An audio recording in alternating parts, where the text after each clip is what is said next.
అంటే నేను మంత్రిగా ఈ రాష్ట్రానికి వచ్చినప్పుడు కూటమి ప్రభుత్వం ఏర్పడినప్పుడు చంద్రబాబు నాయుడు గారు, పవన్ కళ్యాణ్ గారి నాయకత్వంలో ఈ రాష్ట్రంలో కేవలం 3 మాత్రమే ఆర్గాన్ ట్రాన్స్ప్లాంటేషన్ సెంటర్స్ ఉన్నాయి. ఇవాళ దాన్ని 3 నుంచి 6 పెంచి 9కి ఆర్గాన్ ట్రాన్స్ప్లాంటేషన్ సెంటర్స్ తీసుకెళ్లాం.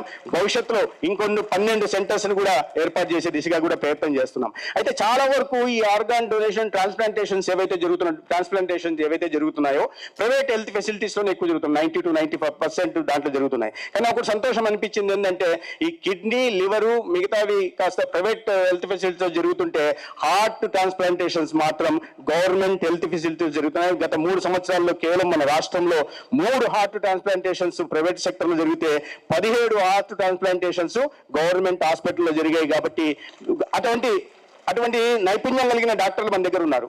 కావాల్సిందంతా కాస్త ప్రోత్సాహం, కాస్త మోటివేషన్ ఇవ్వడానికి ఈ ప్రభుత్వం సిద్ధంగా ఉంది. దాని కారణంగానే ఇవాళ మన్మథరావు గారు డైరెక్టర్గా ఉంటున్న విమ్స్ లో ఫస్ట్ ఎవర్ లివర్ ట్రాన్స్ప్లాంటేషన్ కూడా గవర్నమెంట్ ఫెసిలిటీ జరిగింది. ఇవాళ రాష్ట్రంలో ఇప్పటిదాకా గవర్నమెంట్ ఫెసిలిటీలో ట్రాన్స్ప్లాంటేషన్ లివర్ ట్రాన్స్ప్లాంటేషన్ జరిగింది ఒక విమ్స్ లో మాత్రమే. రాబోయే రోజుల్లో మిగతా సెంటర్స్ కూడా ఇదే విధంగా అభివృద్ధి చేసే దిశగా కూడా ప్రయత్నాలు చేస్తున్నాం. మా వాళ్ళు ఏమేమి చేయబోతున్నాం అనేది చాలా పెద్దగా ఇచ్చారు. ఎంతమంది నిరీక్షణలో ఉన్నారు అవి ఇవి అని నోట్స్ ఇచ్చినట్టున్నారు.